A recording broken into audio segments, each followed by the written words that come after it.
இதுக்கு பதில் சொல்லுங்க.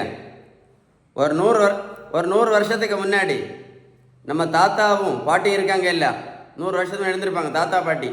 அவங்க எல்லாம் காலையில் 6 மணிக்கு எழும்பி வெந்தயம், கருவேப்பிலை, கரிஞ்சீரகம், மாங்காய் இலை, கொய்யா இலை, நாவல் பழம், ஆவாரம்பூ, ஏபிசி ஜூஸு, சுரக்காய் ஜூஸு, கரிஞ்சீரகம், கருவேப்பிலை, நெல்லிக்காய் juice, chia seed, pumpkin seed, yoga, meditation, வேற என்னது, புரோட்டீன் பவுடர், வேற என்னது எனக்கு தெரியல, புரோட்டீன் பவுடர், வேற என்ன சொல்லுங்க. காலையில் ஷூ எல்லாம் போட்டுட்டு காலையில எல்லாம் ரோட்டில் ஓடிட்டு இருந்தாங்க இல்லையா?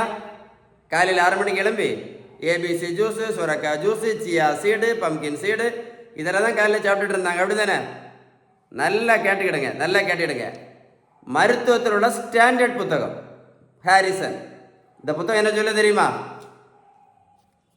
சுகர், ப்ரெஷர், கெட்ட கொலஸ்ட்ரால், ஃபேட்டி லிவர், இது 4க்குமே அவங்க சொல்லக்கூடிய ஒரே ட்ரீட்மெண்ட் பேலன்ஸ் டயட்டு மட்டும்தான்.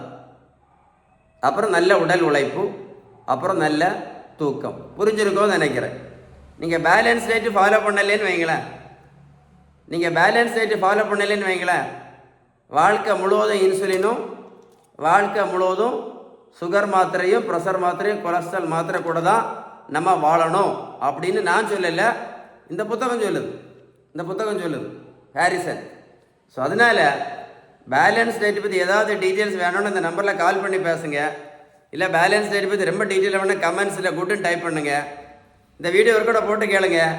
உங்களுக்கு யாருக்காவது ஹெல்ப் பண்ணணும், இல்லை நான் சொன்ன இன்ஃபர்மேஷன் கரெக்டாக இருந்தால் இந்த வீடியோ லைக் பண்ணி ஷேர் பண்ணிங்கன்னா இந்த மாதிரி மாத்திரை போட்டு கஷ்டப்பட்டுட்டு இருக்கக்கூடிய நிறைய பேருக்கு யூஸ்ஃபுல்லாக இருக்க மட்டும் இல்லை, இந்த சுரக்காய் ஜூஸு, ஏபிசி ஜூஸு நம்பிட்டு இருக்காங்க இல்லை, அவங்களுக்கு யூஸ்ஃபுல்லாக இருக்கும்.